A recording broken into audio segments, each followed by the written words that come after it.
Hello and welcome to Michael's Minty Music for today. Today we review Taylor Swift's newly released album, Speak Now, Taylor's version.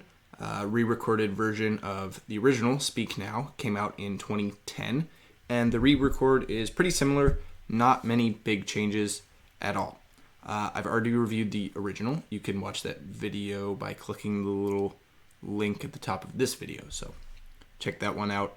I'm mostly going to say stuff that I've already said here. So this is the track listing. Tracks 1 through 14 are the original album. Tracks 15 and 16 are deluxe tracks from the original deluxe version.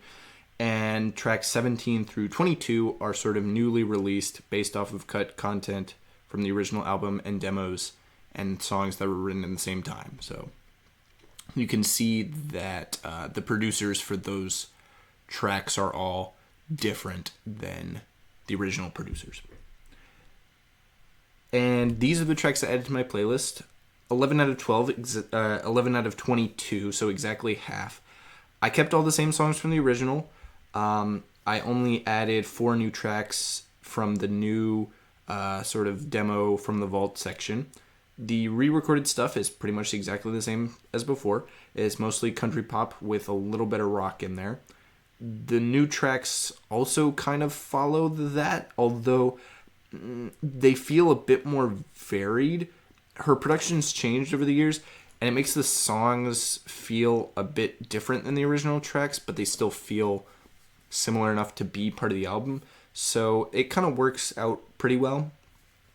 Now, there were technically no singles released before the album, although obviously the majority of the tracks were already available. But my favorite track here is still The Story of Us. I really liked it on the original, and I really like it here. It's still probably the best. The only track that really comes close is maybe I Can See You, mostly because it's produced in a way that is very later Taylor Swift. It would not have been produced like that if it didn't come out now. So that's kind of interesting. It's definitely my favorite out of all of the new tracks. Now, I originally ranked this album second to last out of all of Taylor Swift's albums, and I mean, re-recording it doesn't change that. The extra tracks would need to be kind of insane to change the position of any of these albums, I think, and they're not here. I mean, they're good, but they're not, putting this album at a whole different spot. Speak Now, it was never one of my favorite Taylor Swift albums, and re-recording it doesn't change that. It just gives it a little bit more interesting stuff, but not so much that I'm really, oh yeah, now it's great. So now, I had a tough time with this one, but Speak Now, Taylor's version doesn't take my top spot from 2023. That stays with Splatoon 3, the Splatoon 3 soundtrack. This was a tough one, especially since both albums are not really traditional style. But I don't think I like Speak Now enough for it to take this spot. It's kind of close, right? Because Speak Now is pretty good in general, but it's a re-recording. And Splatoon 3 is really good in general, but it's a video game soundtrack. So it's kind of hard to compare. But, I mean, Splatoon 3 is rapidly becoming one of my favorite games ever.